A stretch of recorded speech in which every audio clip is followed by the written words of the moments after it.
Hari Om everyone. We are starting this class on Nyaya. This is the 45th class. And we'll start with the chanting first. Okay. Om Sahana Bhavatu Sahana Bhunaktu Saha Viryam Karvavahai Tejasvinavadhitamas Ma Vidvishavahai Om Shanti Shanti Shanti Om Gananam Tva Ganpati Gambhavapahi Kavim Kavinam Upamasya Jeshtarajam Brahmanam Brahmanaspata Anashimvanutivi Siddhu Sadhanam Om Shri Mahaganapataye Namah Saraswati Namastubhyam Varde Kamarupini Vidyarambham Karishyami Siddhi Bhavantu Me Sada Guru Brahma Guru Vishnu Guru Devo Maheshwaraha Gurureva Param Brahma Tasmai Shri Gurave Namah Tasmai Shri Gurave Namah. Okay, so we are starting the class with the 4th chapter, second part. We have completed the 4th chapter, first part. So Nyaya having total of 5 chapters, having 2 parts each. That is 10 in all. We have completed 4th chapter, first part. So 7 parts we have completed. We are now to the 8th part. So 4th chapter, first part is about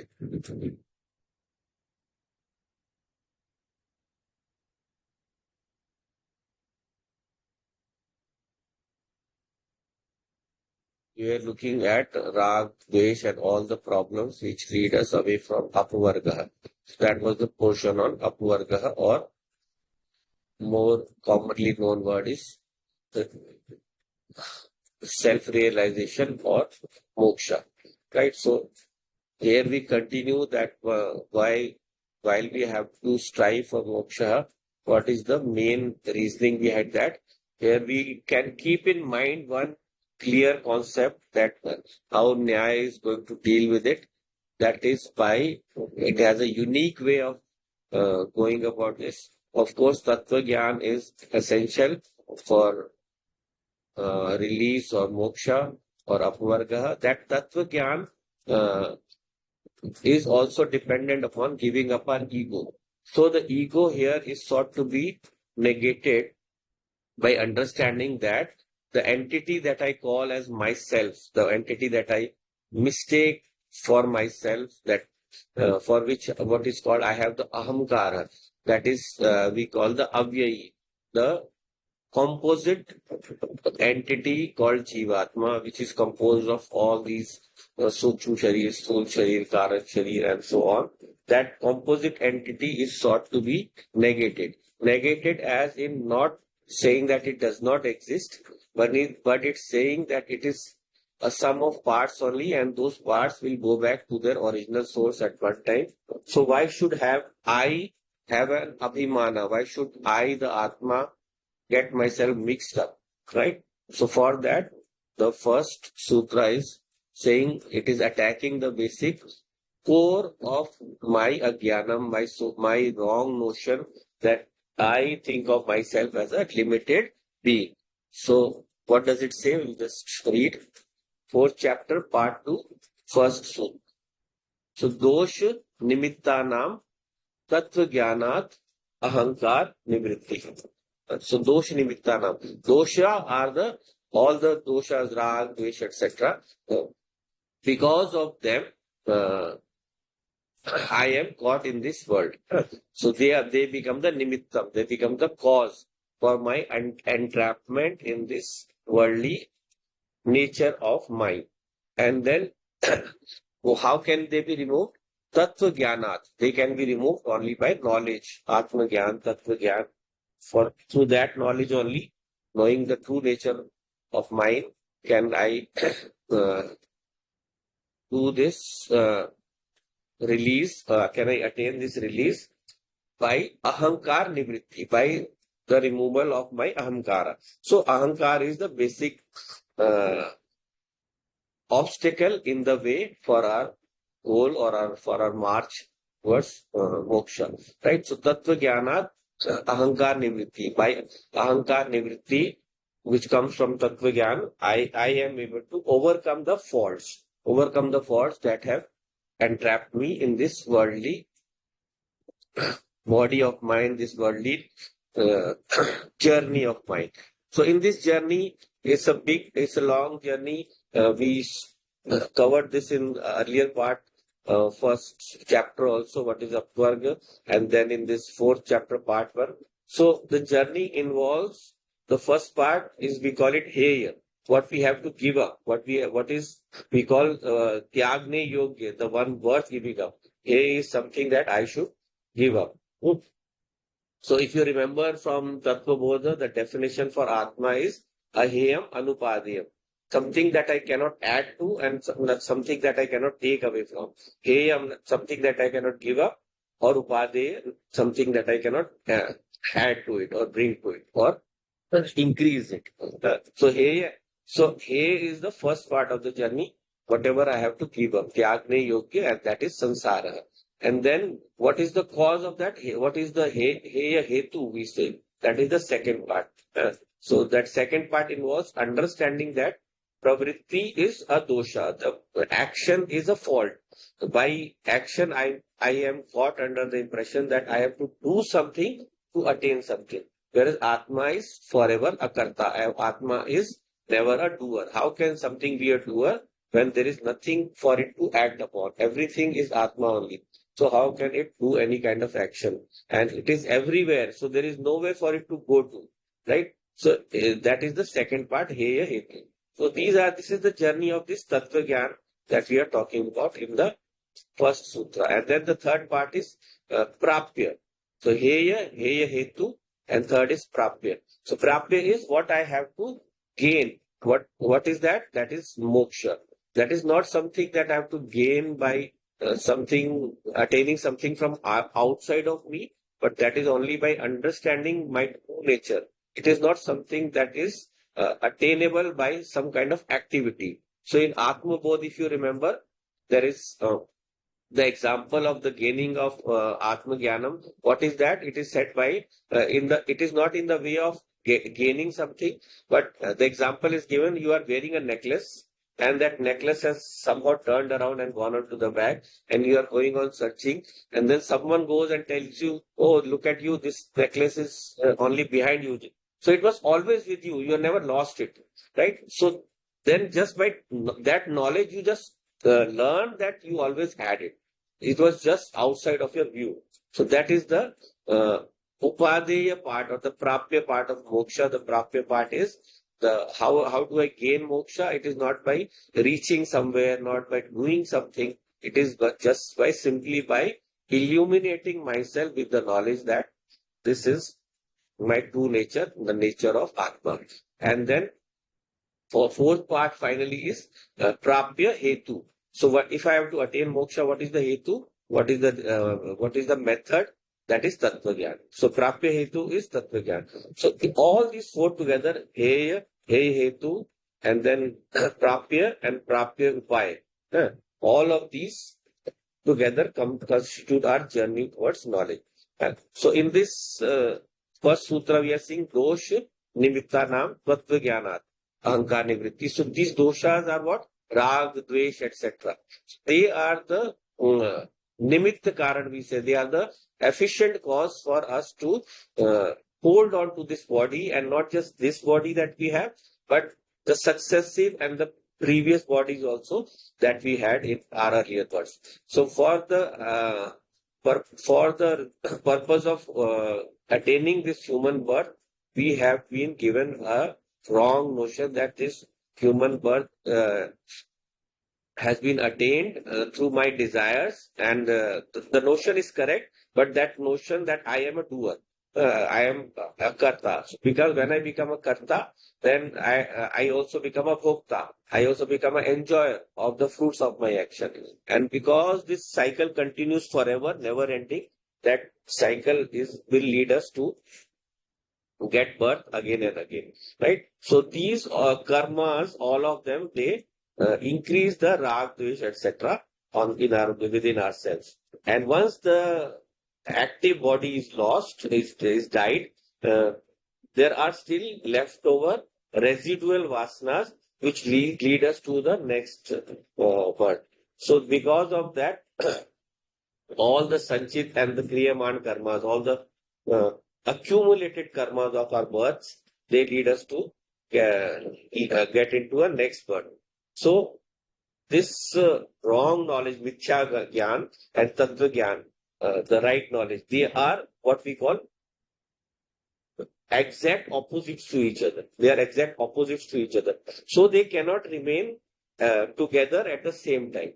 So till Tattva Gyan is not there, Mithya Gyan will stay and the human will keep on thinking of my body as as Atma and keep on coming into the cycle. But the moment this Atma Gyan surfaces, then all this wrong knowledge drops away, the wrong notions go away, and that Mithya Gyan, if once destroyed, Tattva Gyan becomes a very certain thought in my mind, then I cease to have any more thoughts, right? I even stop the desire for gaining moksha. Even that is, we say, lost then after that. So next, we'll go into the next sutra where what we say, what are the causes for all of these, rag, dvesha.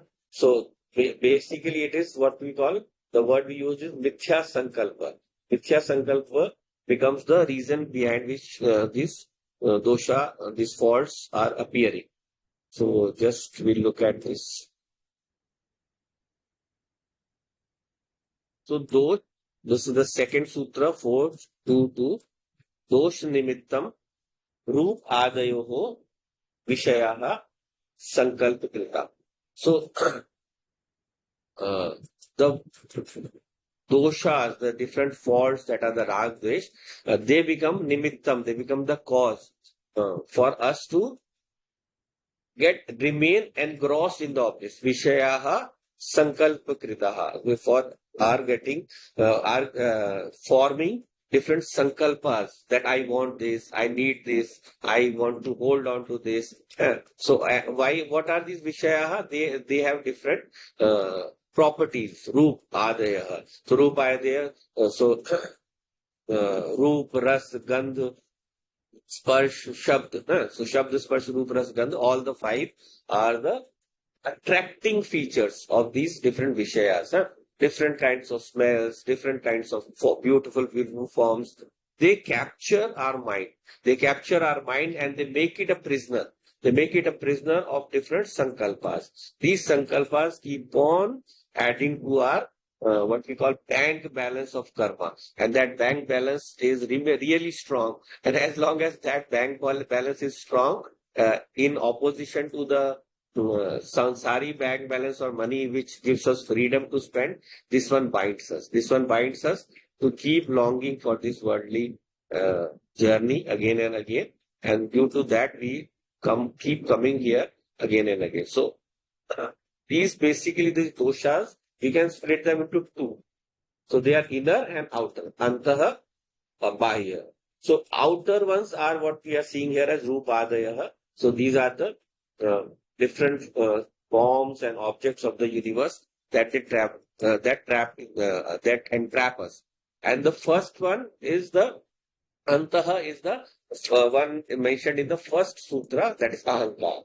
Ahankar is the more deeper malaise or deeper, what we call illness that causes us to get stuck.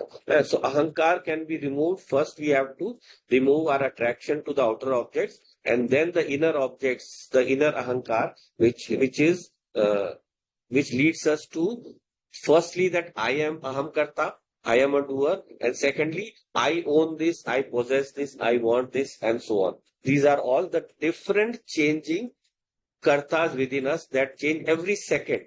And from that itself, we should understand that this ahankara is a false entity, because something that is changing and changing so fast. 1 second I want this, another second I want that. 1 second I am an eater of food. 1 second I am watching a show, and so on and so on, so forth. Every time my view is changing and I'm becoming a different karta. So that is a more deeper level of uh, misunderstanding or wrong notion that has to be corrected. And that correction can only be done by understanding that this ahankarta, this ahankar, is basically in a body that is a sum of parts. Huh? So without this, without doing what we call a sankalpa shuddhi, purification of my thoughts, purification of my mind, and purification of my own knowledge, that I am something much better than what I have been thinking of myself. I raise myself, and thereby I am able to destroy what we call adhyatmic ripu, all the inner enemies of mine. And once I am able to, overcome them, then I am able to live in this life, because what is moksha basically? Moksha is jivan mukta. With moksha, you become a jivan mukta. So is jivan mukta someone who has given up his jivan, mukta from jivan?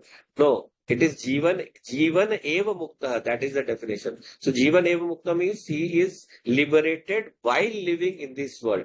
So jivan mukti is not some kind of total release away from the world. It is living in this world in a more beautiful, restrained, and joyous manner, without getting worried about all the useless things that we worry about, and continuing my journey with the thought that I am basically a player in a play that has been that is being shown to be by my Lord according to my interests, right? What kind of movies do we watch? Whatever is interests us most. Some people like to watch comedy movies. Some people might like to watch suspense thrillers. So whatever kind of movie they like, they go and watch. Similarly, Lord also has given us such a big choice of movies. So if we can look at everything like a movie in itself, that will help us overcome the days in life without getting too serious about it. Life is not meant to be too serious. Of course, you have to maintain joy, to see that you are joyous and all the people around you are joyous. But you don't have to get too caught up in the ups and downs from your own inner head. That is the understanding of it. You yourself don't get too caught up. So then only will you be able to help others. Remember, we have in Hindu, in our systems, we have 16 samskaras. So they are all involved purifying all the different activities that we do, or the stages that we reach in our life. So in I one of them is death, which is one of the most important ones. So there, when people go, then they realize that why we are been running around like crazy like this. One day we will all end up this way, and they develop what we call a shamshan vairagya. They have this shamshan vairagya, but the moment they come back from there, it is again gone. So it is a temporary one. So we have to develop that all of our life, that remembering that this all of this world will go away. I don't have to keep tying myself into knots over the things that are happening here. I have to make the journey as smooth as possible, but not get, worried about every little thing. So, so what is the main thrust here? How are we going to do that? Uh, 4, 2, 3, that is said in the third sutra. So, tat nimittatva tu avyaya abhiman. Tat nimittatva tu avyaya abhiman. So, the reason for our getting trapped in that, tat nimittam. Nimit is a cause or the reason. The main reason is the main reason for that is what? Tat nimittam tu. It will become tu. So, avyaya abhiman. So U plus A is becomes Va, it will become Va. So that is Ego Yanachi Sandhi. So U plus A becomes Va. So that is you have to separate and read it as Tat Nimittam Tu Avyaya Abhiman. So Avyaya is what? Uh, so Avyaya Abhiman is the Abhiman in Avyayi, thinking of myself as this composite entity called Jiva.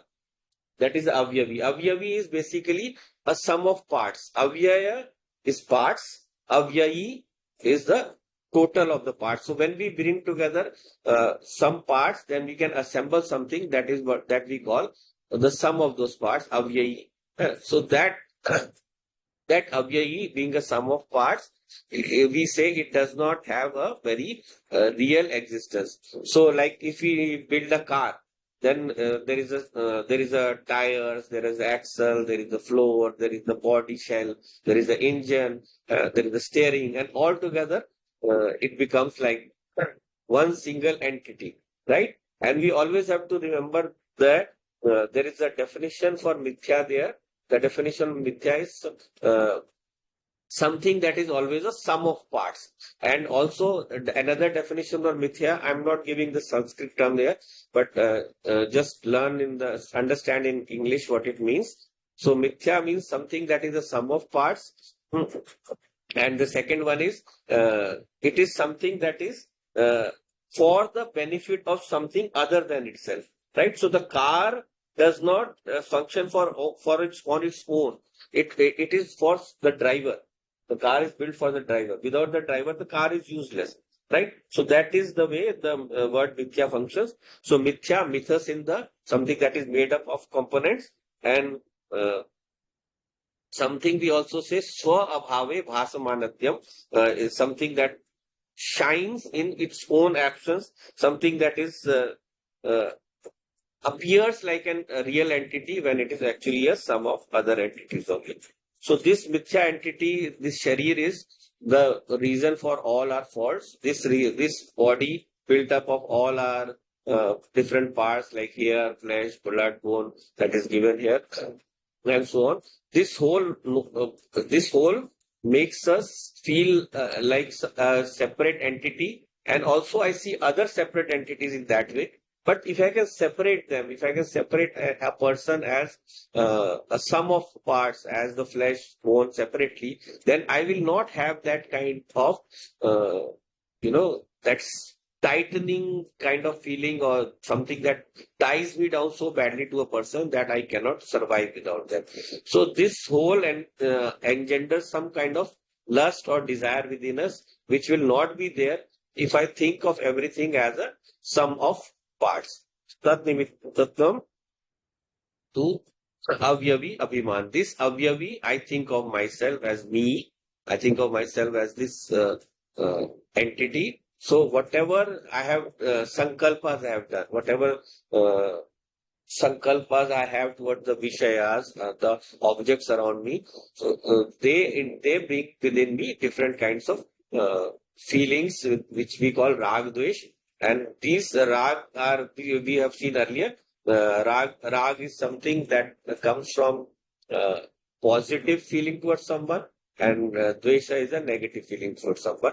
And also it brings within us objectification or possession of objects, that this firstly starts with this body is mine, and then with the people around us, this is my wife, my children, and my father, and so on.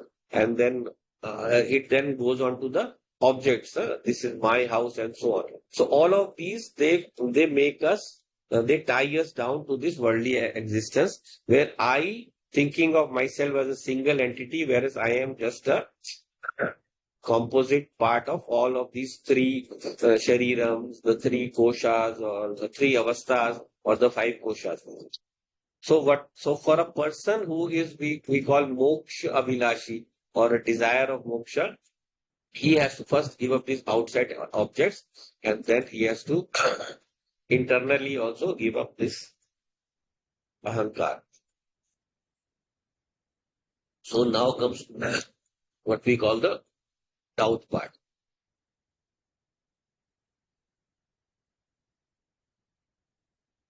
Can there be a doubt as to this Mithya entity that we call Jiva or the individual? Huh? So here the student is raising a doubt about the kinds of knowledge that we have. So Vidya, Avidya, Dvaya Sanchaya. So Vidya is knowledge or apprehension, knowing something. Then avidya is not knowing something, wrong apprehension, non-apprehension rather. They are all of two kinds. So there arises a doubt as to the existence of a whole. There is a sanshaya, there is a doubt whether this whole actually exists. वो जो अवयवी है, that अवयवी, that mythical entity, that whether it really exists or not, right? So if you understand this vidya and avidya, there are two kinds of vidya and avidya each. So that makes it four. So first is what we call vidya, or we are perceiving something. हम किसी वस्तु को जान रहे हैं. So that apprehension, it might be right or it might be wrong, right? So like one example is given here. We are looking at the water in a lake or a tank or whatever. So that apprehension is real. हमें कुछ दिख रहा है वो ठीक है. So that is the right apprehension. Then there is a second kind of apprehension which is wrong, which is we can see is the case of a mirage, or there are so many others, like we see a shell looking like silver, sheep appearing as Shukti, so Shukti or Rajat. So so that Shukti Rajat experience is also fake. I see something shiny from afar, I think of it as a gold or a silver object. When I go close, it is something else. So all of these wrong apprehensions, even though it is perceived by us. So two kinds of perception, one perception is right, other perception is wrong. So that is vidya, dvaya vidya, the two kinds of vidya, right? And then the second part is avidya, which is non-apprehension, non-perception. We are not perceiving something. We are not perceiving something, and that non-perception can be right or wrong, right? So what kind of perception, non-perception? Like in Shastras, we say hare's horn, or there are other examples like Vandhya Putra, the son of a barren woman. So can there be a son of a barren woman? If there is a son, then the woman is not barren, and if the woman is barren, then there cannot be a son. So it is a logical fallacy, Vandhya Putra. It is a logical absurdity, you can say. ऐसा हो ही नहीं सकता. So that is a correct, that non-apprehension is a real non-apprehension. हमें नहीं दिख रहा है, but वो ठीक है, ये हो भी नहीं सकता है. Is not possible. There are so many other examples used in Akash Putra, Akash Pushpa, Vandhya Putra, and so on. All of these are non-apprehensions because of which we don't perceive, and it is correct. But there is another kind of non-apprehension where we are not seeing something, but I'm not believing that it is there. Whereas it is possible that it could be there. That involves objects that are subtler than my perception. So what are the subtler objects? We say like from the five tattvas, Akash is not perceived by us. So that is a non-perception, but it is a wrong non-perception, right? So that is avidya, but the kind of one with the sanshaya. So in this way, there are other examples also, like my sukshma shariram. I cannot perceive my sukshma shariram, but I have no doubt that it exists, right? My sense organs, my karma indriya, jnana indriya, none of them I can perceive. But as we saw in Tattvabodha also, how do I know that they exist? We say Shakti Karya Anumeya. Shakti Karya Anumeya. Any Shakti or any power is what we call inferred or understood by the effect that it generates. So just the fact that I'm seeing something means there is a seeing power. Just the fact that I'm hearing something, there is a hearing power, right? So that is how we infer. So in this way, all of these four kinds of categories have been first created to lay the groundwork for how we can understand or object to the notion of having accepting that is this avyavi is not real. We have to understand, no, this avyavi, this sum total is uh, an actual entity or not, right? So I don't know if you would remember, but earlier in the earlier part of Nyaya, we have examined this in the second chapter, Avyavi, whether it is a sum of parts, but there we established the opposite thing. There we established, of course, there is an Avyavi. There is a whole, but that whole has a purpose of what we call a short period. And after that, that Avyavi also dissolves back, right? So, like this human body, we have a short lifespan. After this, its purpose is over, it will go back. The parts will separate out and they will merge back into the element. So that is the understanding we are going to revive over here. Is it clear so far, Manisha, Anita, or am I just being too confusing or something? Is it Sir, clear so far? I have a little problem here. Yeah, The last part that you explained, can I understand it as doubt yeah, yeah, about yeah, yeah, apprehension, non-apprehension yeah. arises because all these four are present: real apprehension, unreal apprehension, non-apprehension, and unreal non-apprehension. All these four are present for every person, which is why you're confused. Yeah, there will be a confusion for us always that the knowledge that we have is right or wrong, right? So that is the basis of enumerating these four kinds of apprehension, these four kinds of apprehension and non-apprehension. So we can have an apprehension of something. हम किसी वस्तु को जान सकते हैं. We can be perceiving something, but that perception might be right or might be wrong, right? We saw from two examples. Then again, we can have a non apprehension of something, but that non apprehension जो हमने किसी वस्तु को नहीं जान देख पा रहे हैं, that non apprehension might also be right or wrong. So using this we are going to say that how can you say that this entity called avyavi, this entity called the composite entity or the jivatma does not exist? That will come in the next sutra. Is it clear now? Yes, sir. Okay, Manisha, anything? No, all good. All good. Okay. Okay. So we'll just move on to this next part.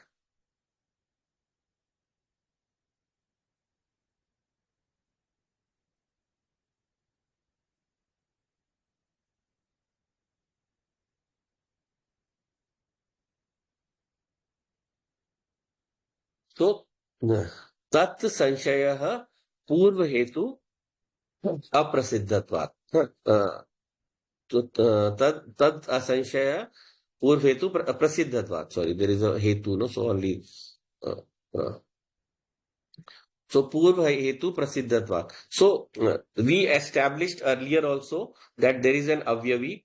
So we saw in earlier part. So that this is being reminded to us here that we saw that this doubt we need not keep.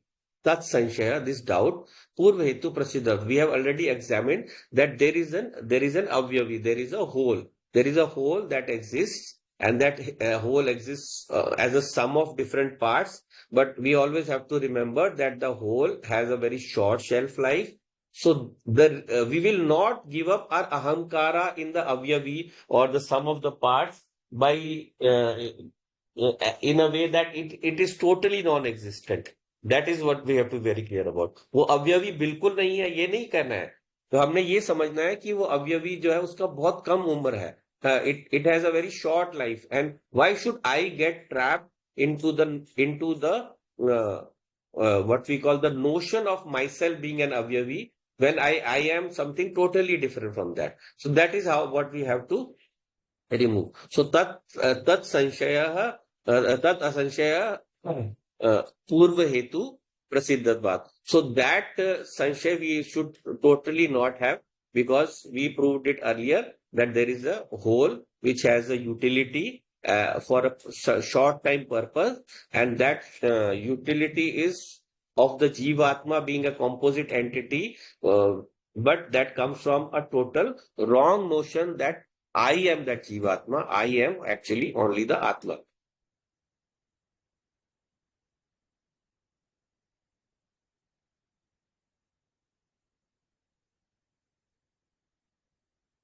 So he continues with the, creating a doubt about this avyavi or this composite entity. So vritti anupapattehe api tarhi na sanshaya. So he says that some people say that there is no room for doubt even regarding to the non-existence of the whole. Vritti is a thought. A thought is creating a concept within us about what some object is. So that vritti is not possible for something that is non-existent, right? Vritti, you can form a vritti only for a subject, for an object that is existent, right? So he is saying that if you say that this composite entity does not exist, why do you have to discuss this? So it's mentioned here 2134. We have 6 sutras actually there, 34 to 40, where this is being enumerated. So we are saying here that it is being said here that this composite entity that you are saying, if it is non-existent, then why do we have to worry about it? Hmm. So remember our position. We are not saying that this composite entity does not exist, right? We are not saying it is totally non-existent. We are saying its existence, it creates a sense of ownership in me by diverting my attention from my true nature. And I, being the Atma, think of myself as that entity. I am not that entity. That is the right knowledge. ये समझना clearly है कि ये जीवात्मा मैं नहीं हूं. ये नहीं समझना है कि वो जीवात्मा है ही नहीं. The जीवात्मा has come about from the wrong notions of that Jivatma. But because the Atma is functioning through that, the consciousness is functioning through that Jivatma, I think of myself as the Jivatma. It's just like I'm playing a video game and I start thinking of myself as the character in the video game, right? So in this way, so I have to remove the wrong association, not negate that this entity actually came into being. It came into being because of some wrong knowledge. And all kinds of jivatmas are present. All finites are present within the infinite Atma itself, even though the Atma does not have parts, but the Atma is capable of projecting all of these. Now, so whatever be these wrong notions, they get projected in the form of a world where all these jivatmas go through that process of life from birth to death, and from thinking of themselves as a karta or a doer, whereas the karta cannot exist or cannot do anything without Atma. Without consciousness, nothing is possible. Atma is giving existence, Satchit Anand Rupa. Atma is giving existence to all the jivas. Atma is giving consciousness to all the jivas to do whatever they are doing. Without Atma, they are like dead beings. They are like mud and stones. So vritte anupatte tarhi na sanshaya. He is raising a doubt, the opponent, that this uh, entity that you are saying, if it does not exist, then why do we have to examine it? Why are we wasting our time? And then he says next, Krishna ek deshat vrittitvat avyavanam avyava bhavaha. So Krishna ek desh. So whatever is a total avyavi, Krishna, so whatever is the total avyavi, ek desha vrittitvat. So because we have to consider that the parts are all existing in one portion of that avyavi. So if we are talking about the avyava nam, so all the different parts, so these parts exist. So that then avyavi abhava, the avyavi abhav, the absence of avyavi is not possible, right? So Totally didn't get this. yes, I'm coming. I know it is a confusing one. Yeah, yeah, yeah. So because I just translated word to word. So we are saying what we are saying is okay. First you said first the opponents has said that we don't need to examine this avyavi, because you are saying it is non-existent, right? And then he is also saying that Ekdesh, in one part, there is one, these parts that compose, they are, they do not, they do not occupy the whole. Huh? They only occupy a part of this. So that means that what? The avyavi, the total. What does So, that? It occupies only a part means? yeah, the parts occupy only a portion of the whole, right? The different parts, the avyavas, the parts occupy only different parts of the whole. So he's trying to prove that this avyavi does not exist. That is what he's doing. The whole, the total avyavi does not exist.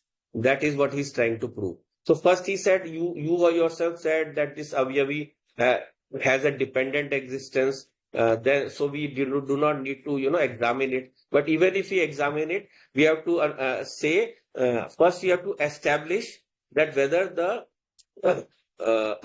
this whole is a separate entity from the parts, or is it just a sum of the parts? So if it is just the sum of the parts, then the parts are all existing in different portions of that whole. Parts are existing in different portions of the whole. So that means if where is the whole? That is the question. Where is the whole? When it is just only parts only, can you actually have a whole? He's saying the whole cannot reside in parts of the whole, and the whole cannot be the total entity also while there being parts in it. So, नहीं समझ आया. Too confusing. Sorry, maybe I'm not being able to convey it. Okay, I'll try it another way. So let us look at this body, right? So let us look at this body, right? So you say that the whole body is avyavi. The whole body is an avyavi, huh? And it is made up of different parts: hands, legs, feet, etc. Right? So this is where my hand is. This is where my heart is. This is where my feet is. This is where my legs are, and so on. They all occupy different parts, different areas, you can say, different space. Different areas. सारी spaces को occupy कर रहे हैं, ठीक है? So now the parts I can tell where they are, right? So where is the parts are occupying different areas of this avyavi. So where is the avyavi? वो कहाँ है? That is what he is saying. By adding all the parts. But no, you have to tell na is it this whole or is it the parts? If I point at this portion, this is only the hand. If I point at this portion, this is another hand, right? But I cannot say where the whole is. The whole is within that rekha. We think of it as a rekha, but he has to say where that will come in the next sutra also. Shall we take the next one together? Then we get a more clear. I haven't got it. Is this much clear that he is saying where is the whole? Yes, Is this sir. much clear? Where Yeah. is the whole? Yeah. Yeah. So that is his postulation. He is saying where is the whole? पूरा जो अवयवी है वो कहाँ है? यहाँ तो मुझे parts ही दिख रहे हैं. ये वो कह रहा है, ठीक है? I am seeing only the parts. I am not seeing any kind of thing which I can call the whole. Where does it exist? Does the whole exist all over, or does the whole exist somewhere apart from these parts? कहाँ रहता है? So उन दोनों को भी attack करेंगे वो. He will attack both those notions also. Is the whole existing apart from these, or is the whole in some part of this? Okay. So we'll just go back. So this is the part I was telling about also. Teshu cha avrittehe avyava bhava. So we cannot form a notion or a thought about the whole because it does not reside in parts. So the whole is not existing in the parts, and the whole is not also existing as something separate from these parts. I can see the whole body and I cannot tell where the whole resides, and I cannot also accept that the whole, if the whole is the body, then the parts should be some separate entity from the whole.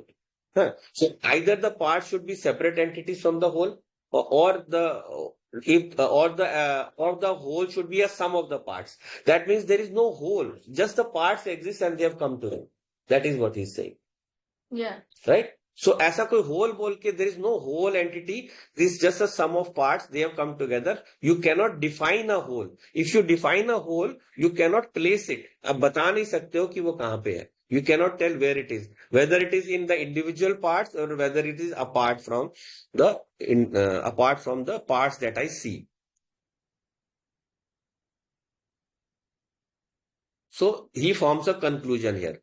Prithaka cha avyavebhyoho avritte. So owing to the because we cannot say that where the whole is residing, we cannot determine its place of residence, or we cannot determine the nature or the structure of this whole. So he's saying there is no whole apart from its parts. Right? There is no whole apart from its parts. These are just the parts.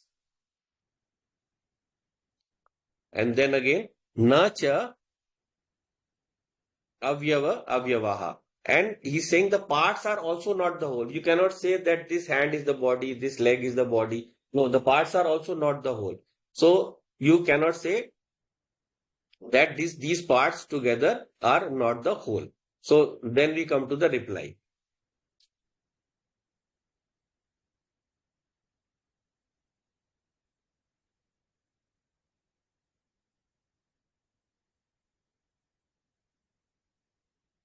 It's a rather long reply of almost 6 sutras, but we'll just consider one now.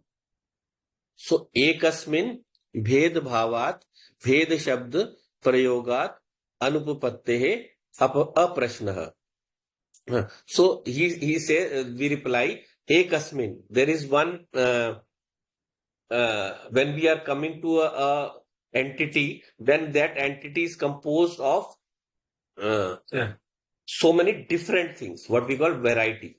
So bhed, that bhed is there. So that all those entities coming together, they are called as one whole. So they are coming together with what we call a functional functional reference. There is a functional reference. So there we cannot say that there is not a whole just because there are different parts, because there are two ways of enumerating entities. Right? There are two ways of enumerating entities. First is when we come what we call a conglomeration. बहुत सारी चीजों को इकट्ठा कर देंगे. So we have one grain of rice and a bag of rice. Right? So that becomes a collection of objects. So same object, big collection. Right? Then we have something we call a random collection. Rice, dal, sabji, all of them together. Right? So they are all different objects.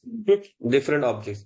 But together, can I consider them as something different? Can I consider what we call a usefulness for them? Together they constitute a meal. Bhojan ho gaya. They have become a meal for me. Right? And there can be different varieties of meals. Right? So so that is what he's saying, what we call the term variety, the bhed bhave. There are different kinds of varieties in the world. They are born, they are what we call given a new name or an existence based on the different variety of combinations that we have. If it is only one item, it is a collection of items. But if it is a collection of many items, they might not form something useful, right? So if I just keep raw rice, some raw 2-3 sabji, it will not become a meal. It will have to be made in a proper proportion way and all that. So for it to become ekasmin, for it to become a single uniform entity, then what we call the one entity, then there will be a combination of different items. Different items. I am a composition of not 10 hands. I am a composition of one hand or two hands, 2 feet, and all the different parts of my body. So all these are coming together to produce an entity which is then run by consciousness. So it is able to move and it is able to perform different functions, activities. So then that entity which is coming together of different parts, you cannot deny.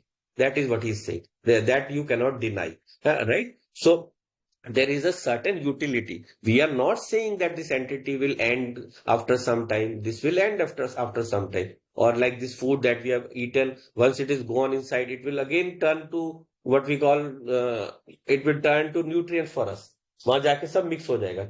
Everything will become khichdi, right?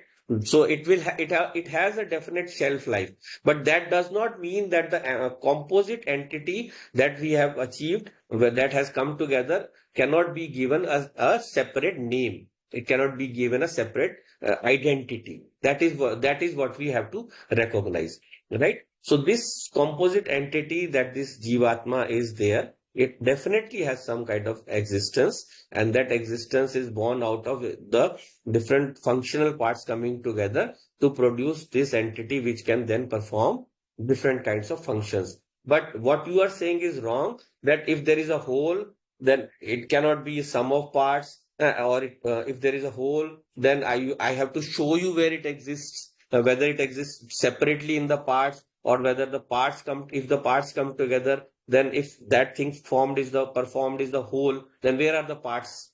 No, the parts together, coming together, are forming a functional entity, which we can give a different name, and which has a definite different function, and of course it has a shelf life. So is this much clear so far? I hope.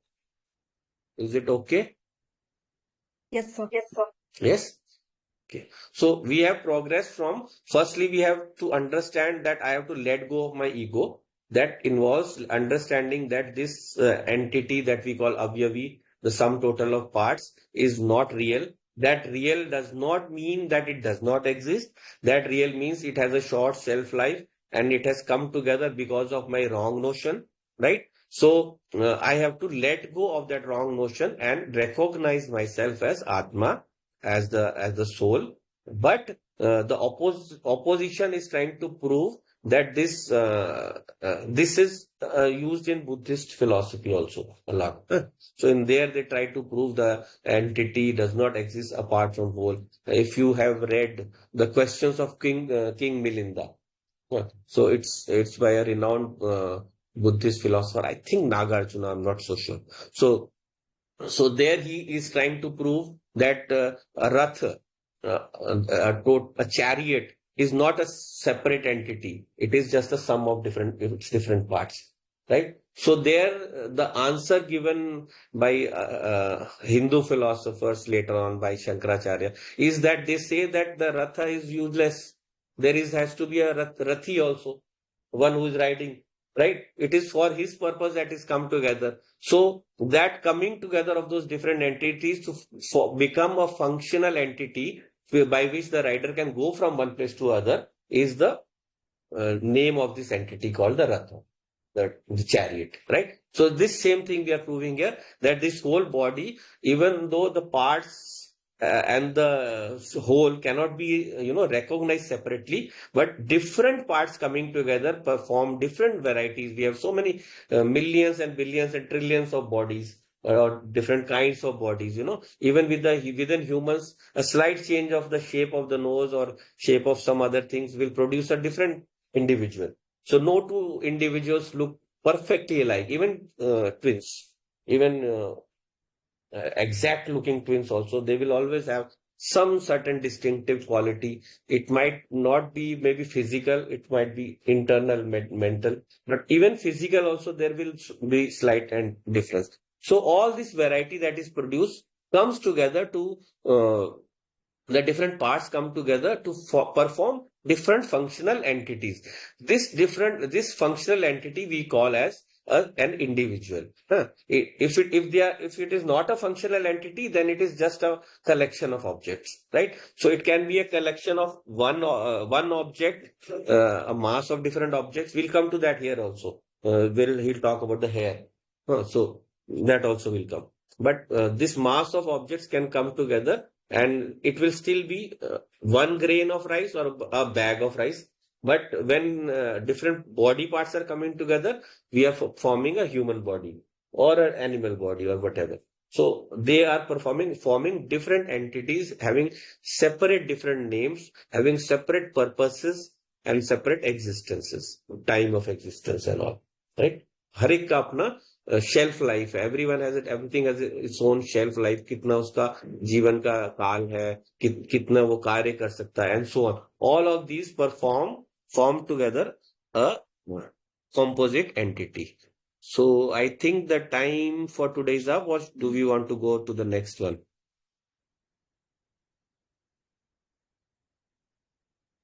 Next one, next class.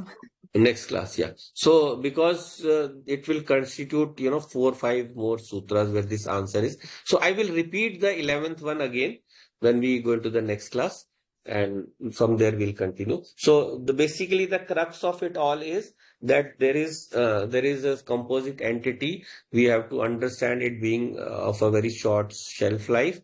It will go away, and that composite entity is not me. That is a wrong knowledge. And once I give up this wrong knowledge, I will be able to attain release or moksha. That is the thrust of the argument over here, right? Okay. So all clear today. Anything else? Any more Sir, questions? Okay. So we'll wind up for today. oh no, sir. Oh, yes. I have questions. Okay. So I think we'll answer them after the class. All right. ॐ पूर्णमदः पूर्णमिदं पूर्णात् पूर्णमुदच्यते पूर्णस्य पूर्णमादाय पूर्णमेवावशिष्यते ॐ शान्ति शान्ति शान्तिः हरि ओम् श्रीगुरुभ्यो नमः हरि ओम्